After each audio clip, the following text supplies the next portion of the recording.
Face me, stablewoman, or are you more comfortable with horse dung than steel?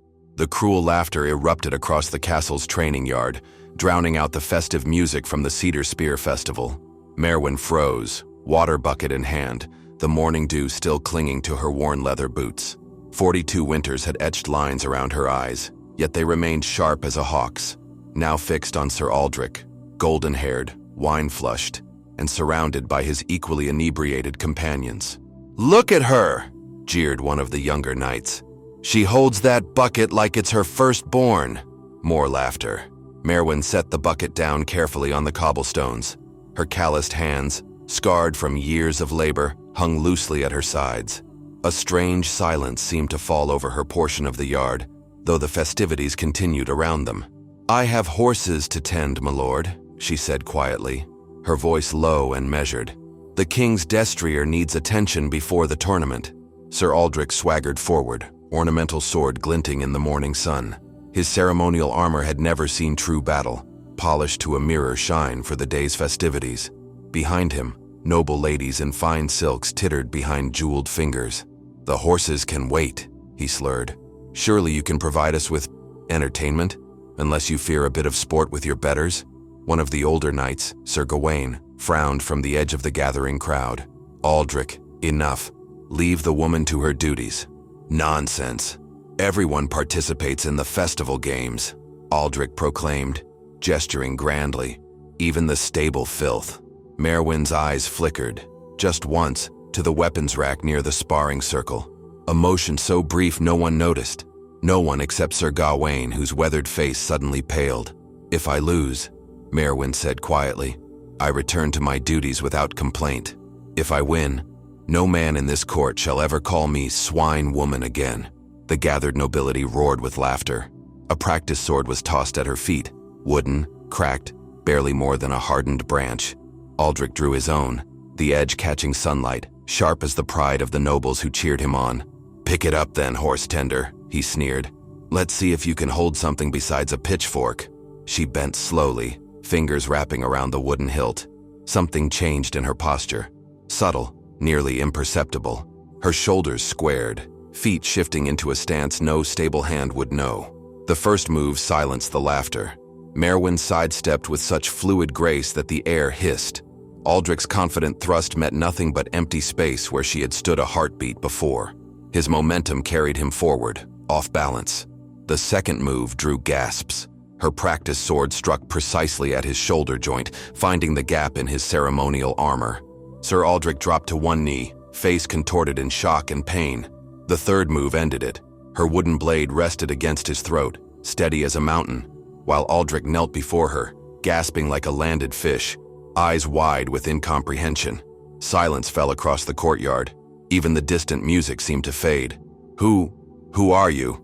Aldric stammered, sweat beading on his brow. She answered simply, "Someone who learned to kill before learning to bleed." Sir Gawain stepped forward, his face a mixture of reverence and disbelief. "My lady," he said, the honorific shocking the onlookers. "I believed the tales were mere legend. The Raven of Dyrnwyn disappeared 20 summers past." Whispers rippled through the crowd. Young squires looked confused, but the older knights exchanged knowing glances, some backing away instinctively. "That warrior died in the Elmer Wars," Maerwynn replied, lowering her practice sword. "I am but a keeper of horses now." Lord Theodric, the king's brother, pushed through the stunned crowd. His eyes, sharp and calculating, studied her with newfound intensity. "The king will hear of this," he said. "Tonight, you will attend the great hall." Maerwynn bowed her head slightly. "As you command, my lord." As the crowd dispersed in murmurs and sidelong glances, Maerwynn returned to her bucket. She resumed her path toward the stables as though nothing had happened, though every noble eye now tracked her movements with wary respect. In the shadows of the stable archway, young Princess Rowena watched with glistening eyes. She had seen what the others had missed, not just skill, but the burden of memory in every precise movement. The princess clutched her pendant, a small silver raven, and whispered to herself, the legends were true after all.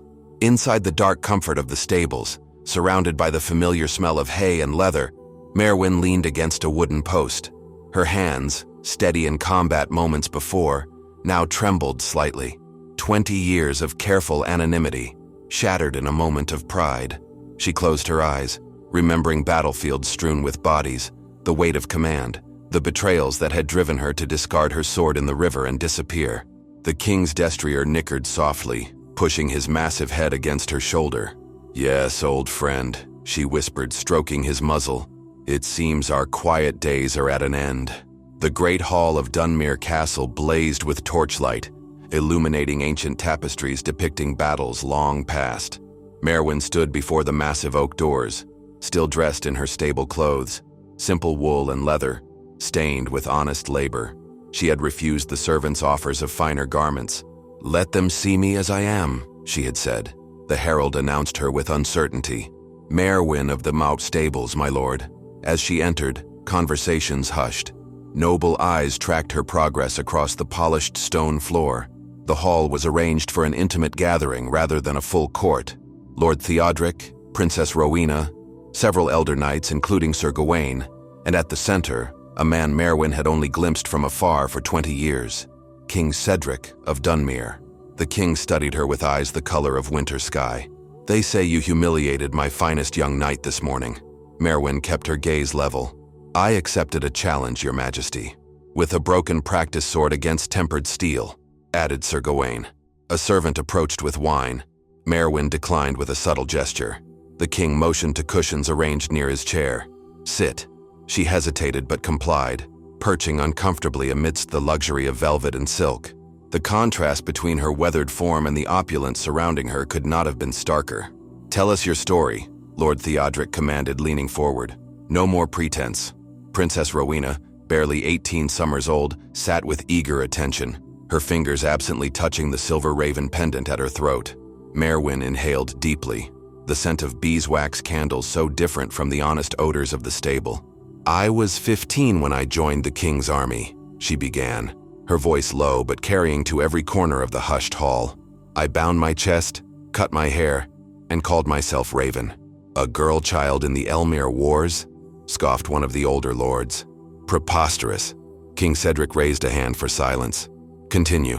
"War cares little for what's between your legs, my lord," Maerwynn replied bluntly. "It cares only for what's in your hand and your heart. My first kill was a Northman twice my size. My second and third were his brothers." Her words hung in the air, unadorned and raw. "We've all heard tales of the Raven of Dyrnwyn," Sir Gawain interjected. "Commander of the Shadow Company. 50 battles, never a defeat. They say you once held the Raven Pass with 30 against 300. 28, Maerwynn corrected quietly. 2 died in the first assault." The king's fingers tapped thoughtfully against his throne. "Why did you disappear?" "After Elmere was won, honors were to be bestowed." Maerwynn's eyes darkened. "I watched my brothers in arms die for nobles' ambitions. I saw villages burned not by enemies, but by allies clearing tactical obstacles. When peace came, I heard lords bargaining over conquered lands while widows wailed in the streets." Her voice remained level, but ice had crept into it. "So I threw Dyrnwyn into the River Ald and walked away." Princess Rowena leaned forward. "The legendary black-hilted sword? You discarded it?" "No blade is legendary to the hand that's wielded it too long, your highness." A painful silence stretched across the hall. King Cedric exchanged glances with his brother, something unspoken passing between them. "And for 20 years, the king finally said, you've tended horses. My horses. Horses judged by treatment, not title," Maerwynn replied. "They are honest creatures." "Unlike men?" Lord Theodric challenged. "Unlike courts," she countered. The king unexpectedly laughed, a short, sharp sound. "You still have the soldier's tongue, I see." He rose from his throne, approaching Maerwynn with measured steps. Standing before her, he seemed to make a decision. "Tomorrow, Sir Aldric will publicly apologize for his behavior." Maerwynn shook her head. "Unnecessary, your majesty. I ask only to return to my duties without further disturbance." "Impossible," declared Lord Theodric. "Word has already spread. The Raven of Dyrnwyn, living as a stable hand in our midst? Half the kingdom will know by sunrise." Princess Rowena suddenly spoke. "Father, I wish to learn from her." All eyes turned to the young princess in shock. "I've had 7 sword masters," the princess continued boldly. "All taught me to wave a blade like a lady waves a fan, Decorative, proper, useless. I want to learn from someone who survived real battle. Maerwynn looked at the girl, saw determination in eyes too young to understand what she asked. Your Highness, I haven't held a real sword in 20 years. Then it's time you did, the king stated. It wasn't a request. From behind his throne, he retrieved a long object wrapped in black velvet. The hall collectively held its breath as he unwrapped it, revealing a sword with a midnight black hilt and ancient blade marked with runes along its length. Dyrnwyn. It was recovered from the river, King Cedric explained. Kept in the Crypt of Heroes. No one knew to whom it should be returned. Until now. Maerwynn stared at the weapon, her face suddenly vulnerable. Her hand hovered near the hilt but didn't touch it. I don't need it anymore, she whispered. But the kingdom needs you, replied the king. Not as a warrior, but as a teacher. The sword lay between them. More than metal. It was memory and identity made physical. The choice hung in the air between past and future. Outside the great windows, darkness had fallen completely over Dunmere. In the distance, festival fires burned, common folk celebrating with simple joys, while nobility decided their fates within stone walls. Sir Aldric appeared at the hall entrance, his shoulder bandaged, face humbled. He looked younger without his arrogance, almost boyish in his uncertainty. My king, he said, bowing deeply. I've come to face my shame. Maerwynn turned to look at the young knight, saw not the cruel jester of the morning, but a youth who had never known true challenge or consequence. In that moment, something shifted within her. Her fingers closed around Dyrnwyn's hilt. The blade seemed to sigh as she lifted it, as though awakening from a long slumber. I will teach, she said finally, not to make killers, but to ensure they understand what killing means. The king nodded gravely. So be it. Princess Rowena's face brightened with triumph, while Sir Aldric looked both terrified and strangely hopeful. Your first lesson, Maerwynn said, turning to face them both, begins at dawn, in the stables. Bring no finery, no servants, just clean hands and humility. The stables? Sir Aldric echoed, confusion evident. Yes, Maerwynn replied, a ghost of a smile touching her lips for the first time. A warrior must first learn to care for something other than himself. Dawn broke over Dunmere with fingers of pale gold. The castle stirred to life, servants scurrying, guards changing watch, kitchen fires being stoked. But in the royal stables, an unusual scene unfolded. Princess Rowena, dressed in the plainest garments her wardrobe contained, stood ankle-deep in fresh straw, her delicate hands awkwardly gripping a pitchfork. Beside her, Sir Aldric struggled with a similar implement, his bandaged shoulder making the work even more challenging. Both nobility stared at their blistering palms with growing dismay. Again, Maerwynn instructed, her own fork moving with practiced efficiency. Clean stalls before feeding. No horse should eat amongst its waste. This is absurd, Aldric muttered, wincing as straw poked through his thin courtier's boots. What does mucking stables have to do with swordsmanship? Maerwynn continued her work without looking up. When your life depends on your mount, you'll understand. A knight who can't care for his horse is like a king who can't care for his people, destined to be abandoned when most needed. The princess, despite her obvious discomfort, worked with surprising determination. My father says much the same about ruling, she offered, attempting to mimic Maerwynn's technique. Your father is wiser than most kings then. They worked in silence until the morning bell rang across the castle grounds. Maerwynn inspected their efforts with a critical eye. Acceptable. Now for watering and feeding. Sir Aldric straightened, his nobleman's pride reasserting itself. Surely the stable boys can... There are no servants in battle, Maerwynn cut him short. No one to fetch your water when you're dying of thirst. No one to polish your armor while you sleep. Your hands must learn every aspect of survival. The rebuke hung in the air. Aldric's face flushed, but he nodded stiffly. By midday, both students were exhausted, clothes soiled, and minds humbled. Maerwynn led them to a water barrel where they drank deeply. She studied them, the princess with her determined eyes, Aldric with his wounded pride, and saw potential beneath the privilege. Now, she said, we begin with the sword. Relief washed over their faces, quickly replaced by confusion as Maerwynn handed each a wooden staff.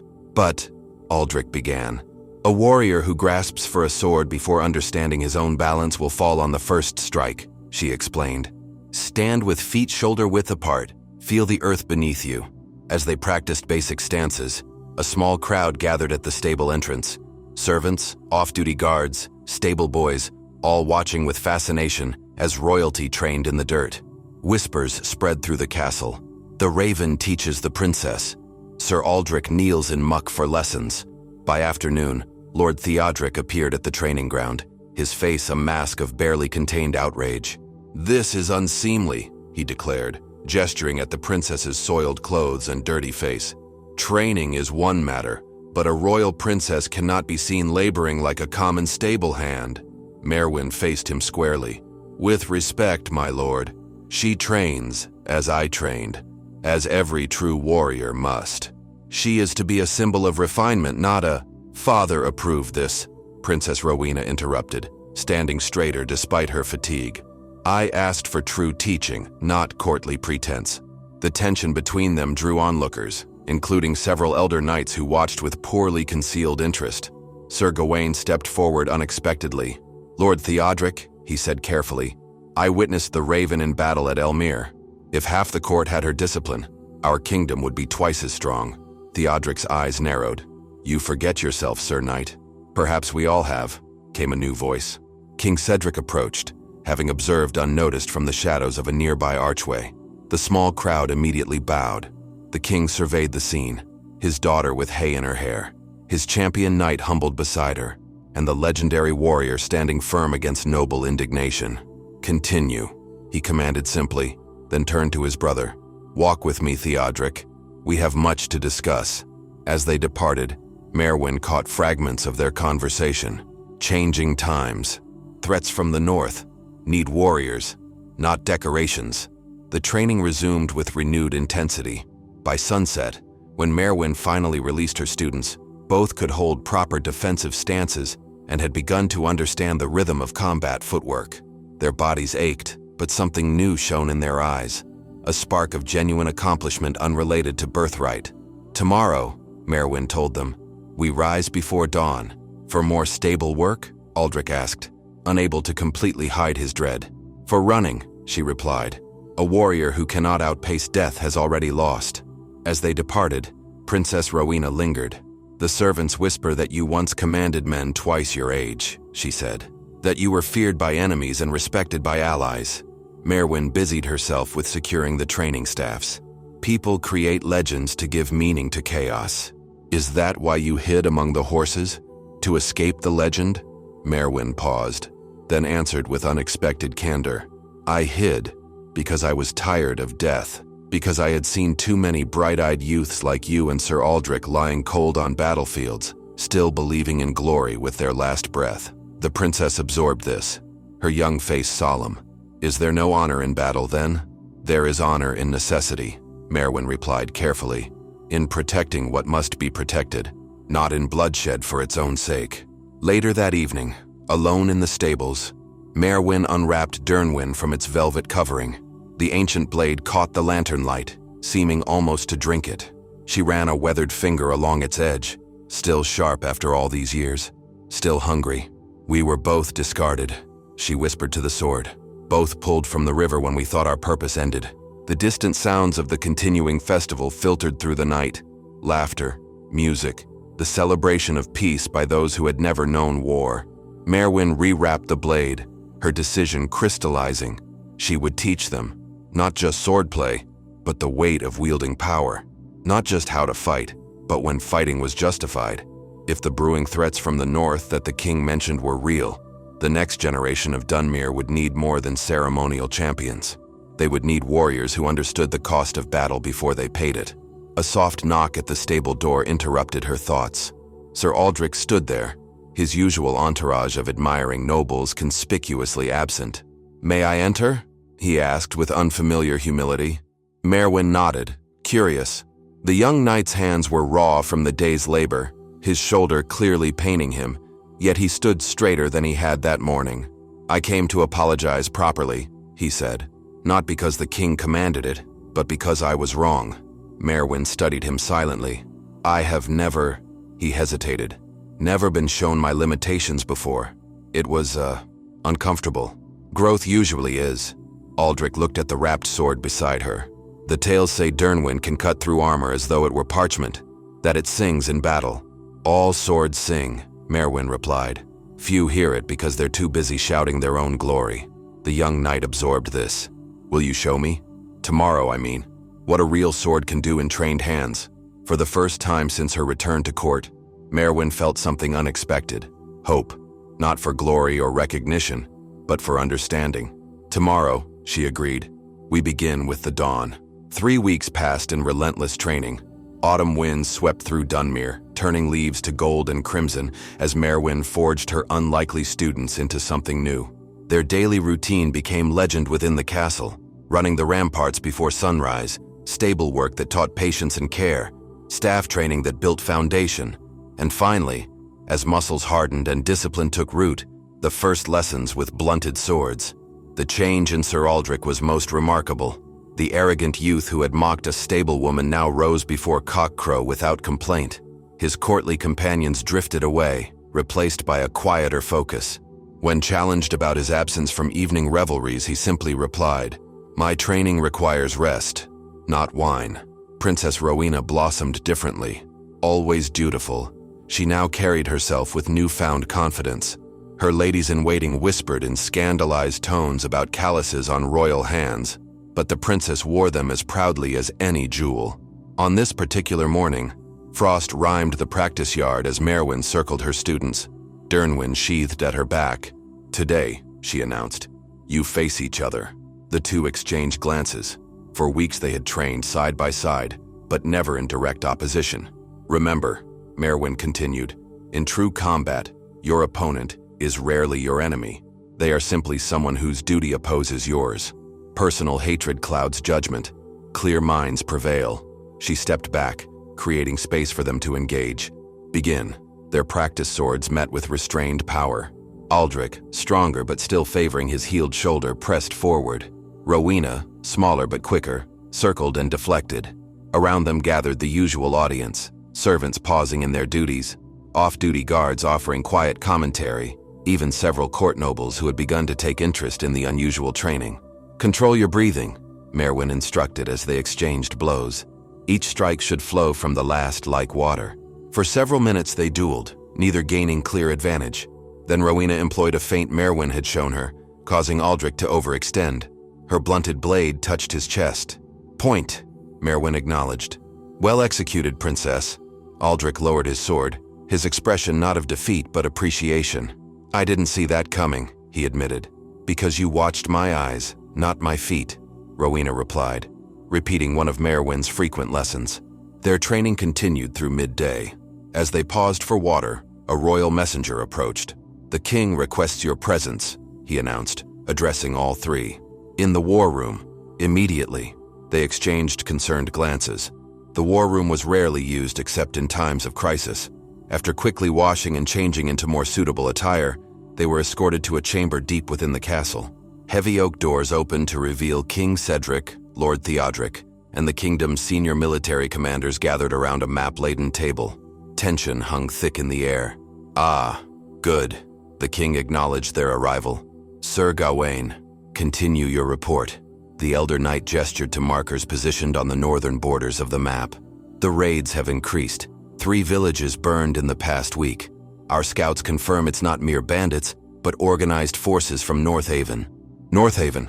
Aldric questioned. "But we've had peace with them for 15 years. Lord Theodric's expression darkened. "Peace enforced by strength.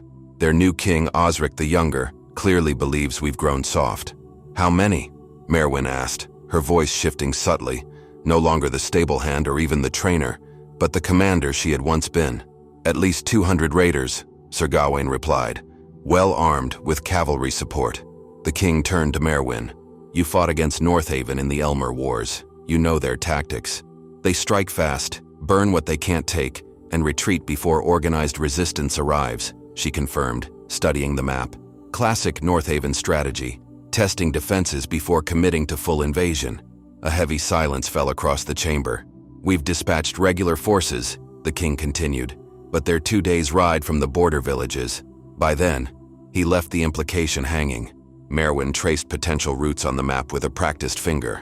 These raiders will seek to disappear into the Darkwood after their attack. If a smaller force could intercept them here, she indicated a narrow pass, they could be contained until the main army arrives.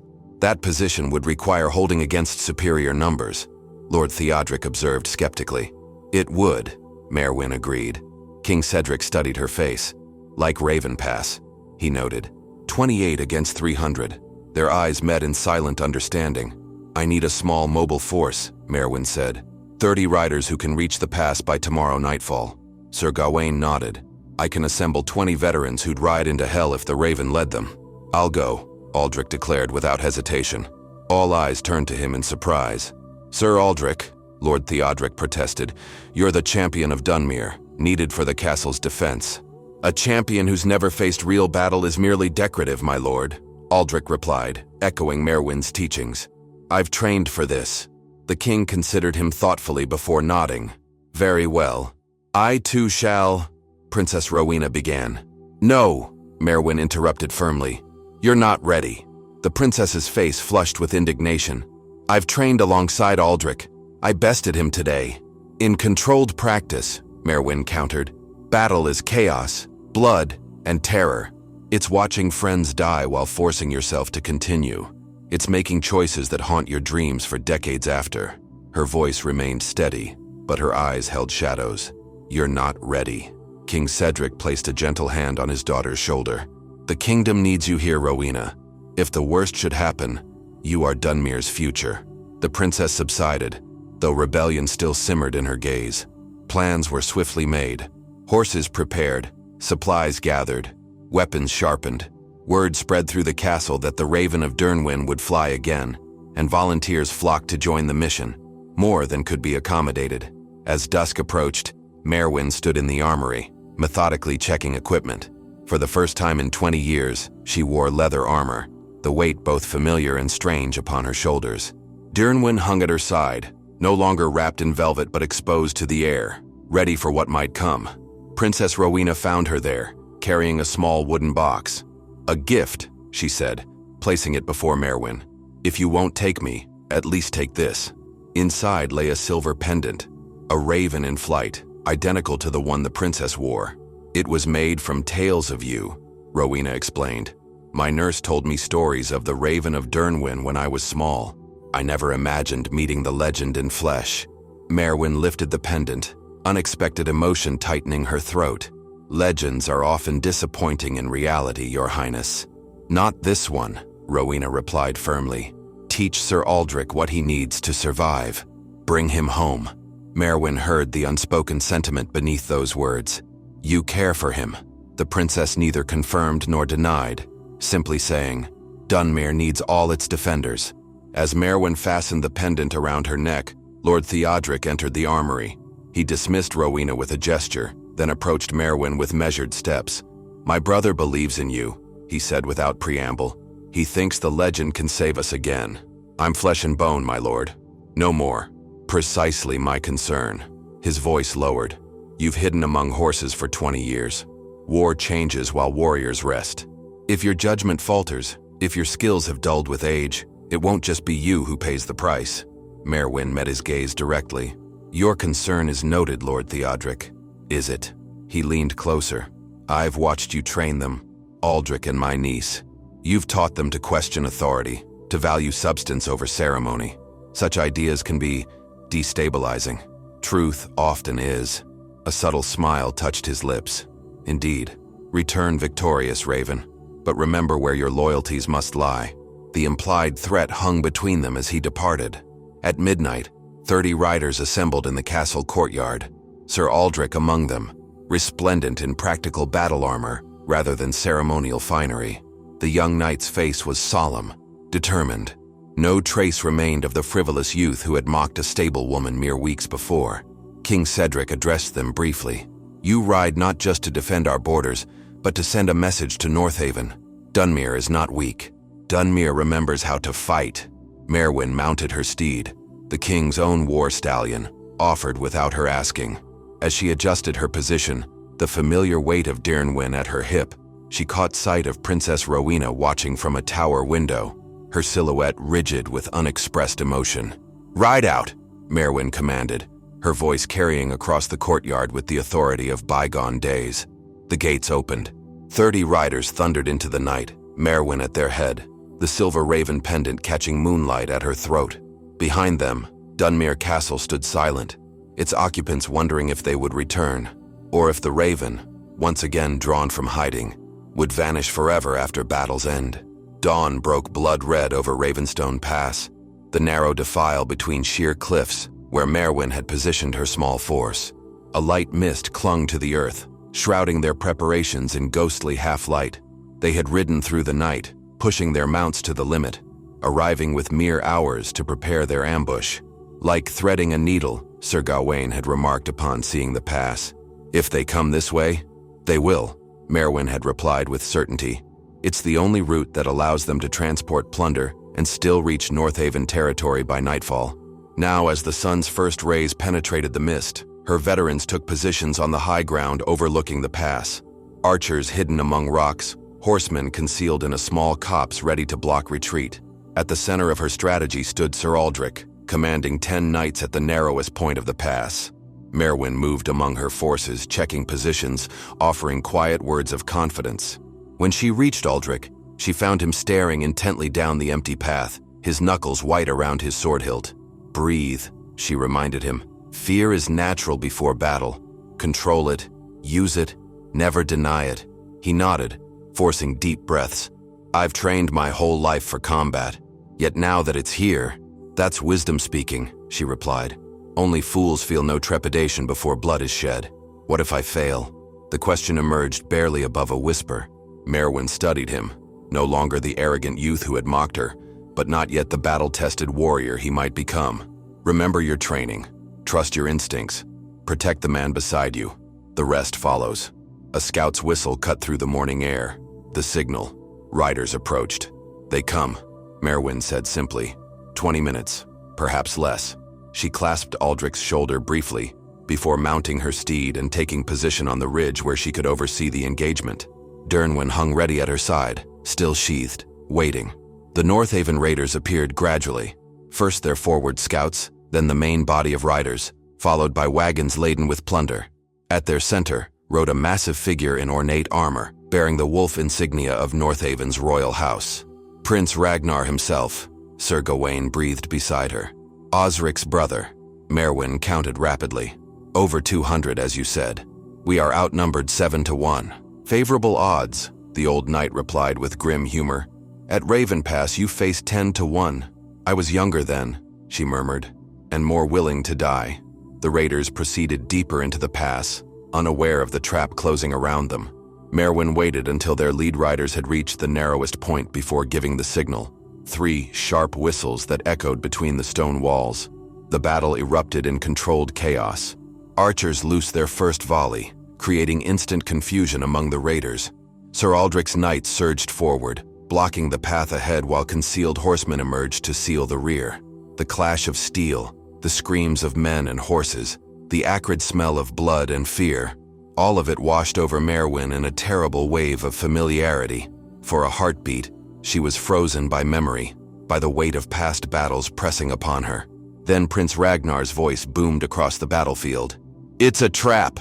Form defensive circle! Kill them all!" The disciplined response of the Northaven forces snapped Maerwynn back to the present. These were no common raiders but trained warriors. They swiftly organized, forming a protective ring around their prince and the plunder wagons.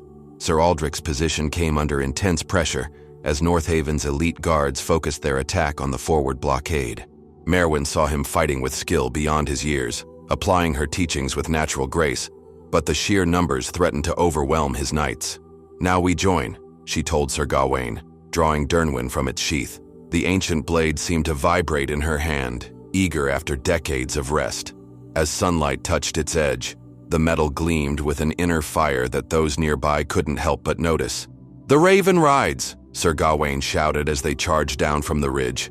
The cry was taken up by others. "The Raven! The Raven of Dyrnwyn!" Maerwynn led her reserve force directly into the flank of the Northaven formation. Dyrnwyn moved as though it were part of her arm, each stroke finding gaps in armor, each parry turning aside enemy blades with contemptuous ease. Around her, men fought with renewed vigor, inspired by the legend in their midst. Prince Ragnar, hearing the shouts, turned his massive warhorse toward this new threat. "So the tales are true," he called out, his deep voice carrying over the din of battle. The raven still flies. Their eyes met across the churning melee. Recognition flickered in the prince's gaze. Not of her face, but of her fighting style, her authority in battle. "The woman from Elmere," he growled.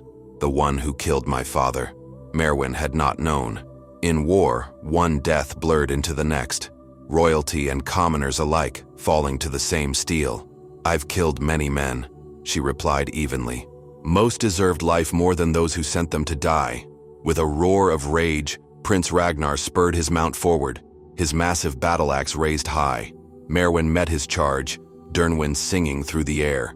They clashed in the center of the battlefield, the force of impact nearly unseating both riders.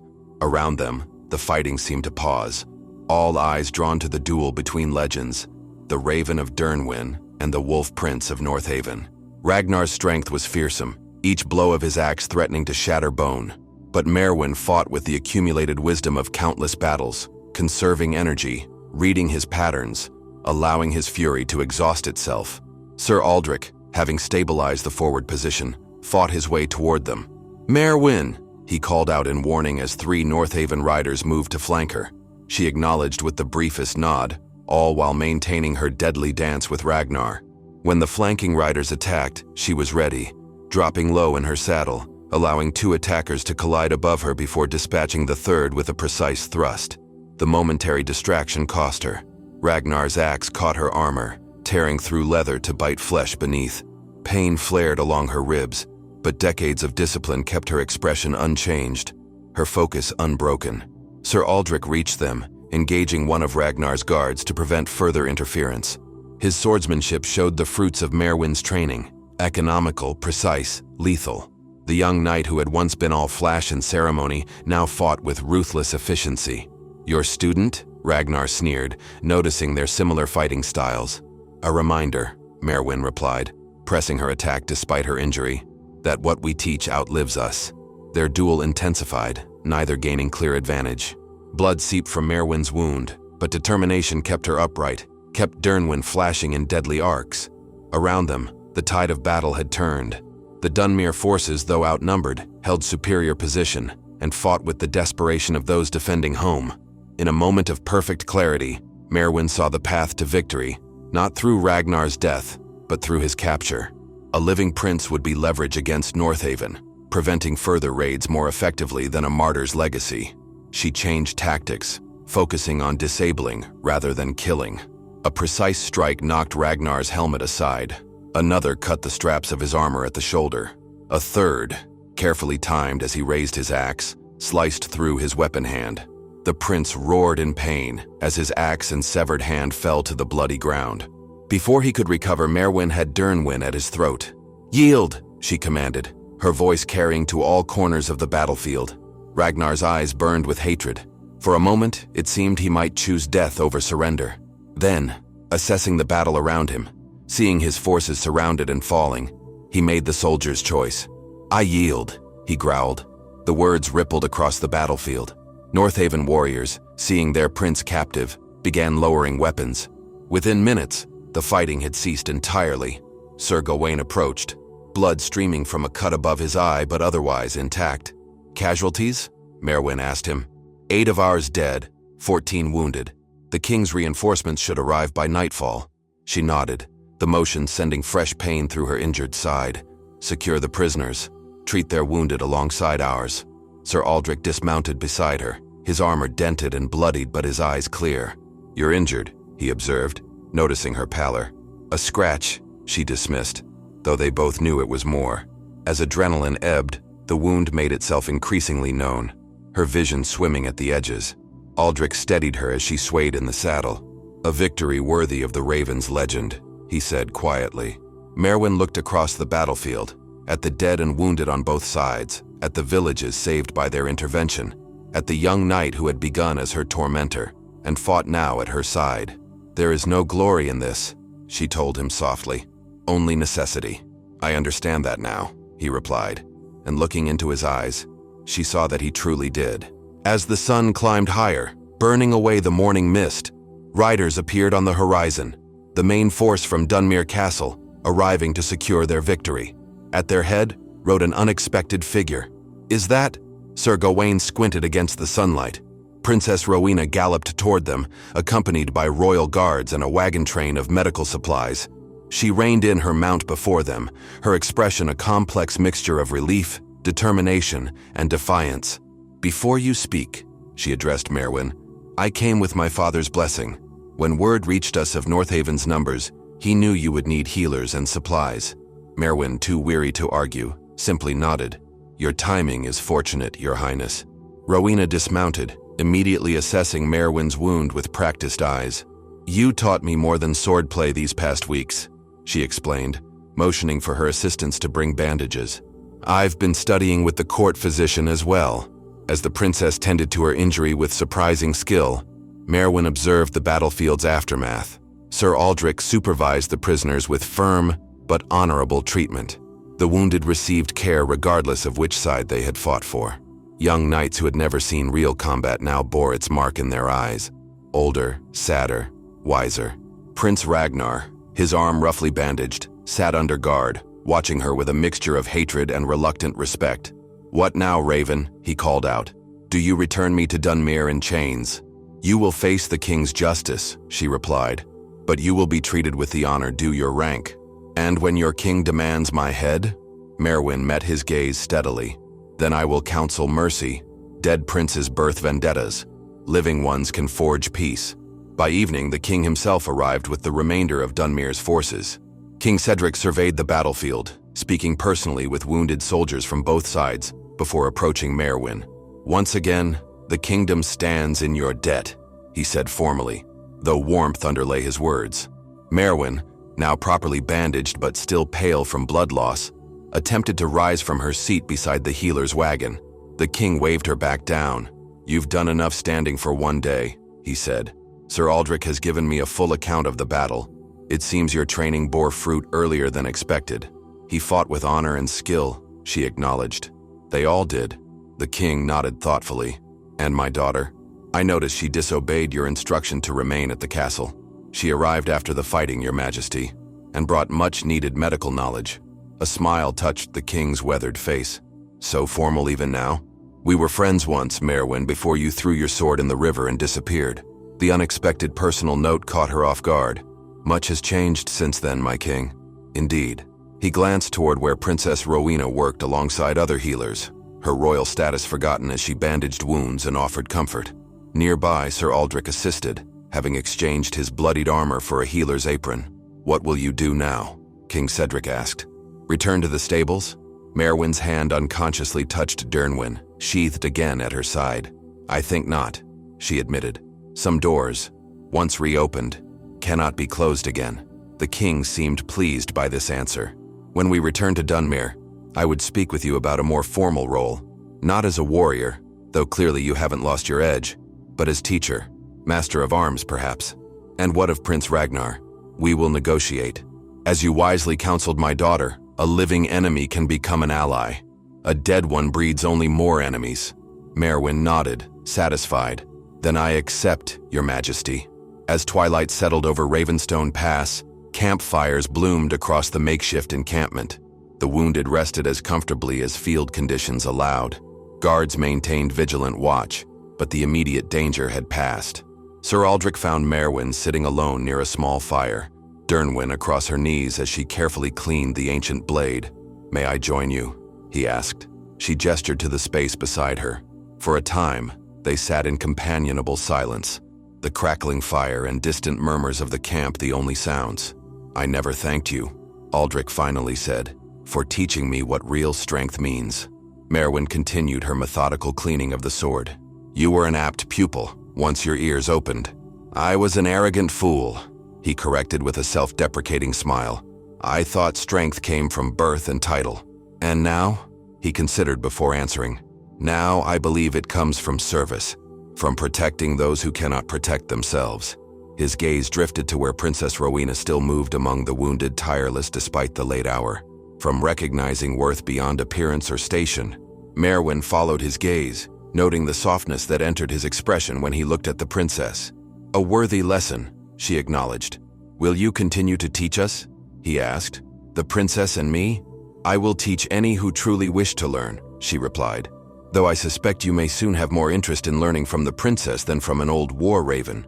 Color touched his cheeks, visible even in the firelight. "She is remarkable. As are you when you forget to be Sir Aldric the Magnificent and remember to be simply Aldric the Man." His surprised laugh was genuine, without the mocking edge it once carried. "Is that how you saw me?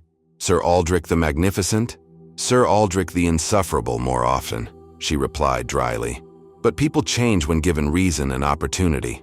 Their conversation was interrupted as Princess Rowena approached, exhaustion evident in the slump of her shoulders, but satisfaction in her eyes. "All the critically wounded are stabilized," she reported, sinking down beside them with unroyal weariness. "Even Prince Ragnar has grudgingly admitted our healer's skill." She noticed Dyrnwyn gleaming in the firelight. "The sword truly is magnificent. Does it actually sing in battle, as the legends claim?"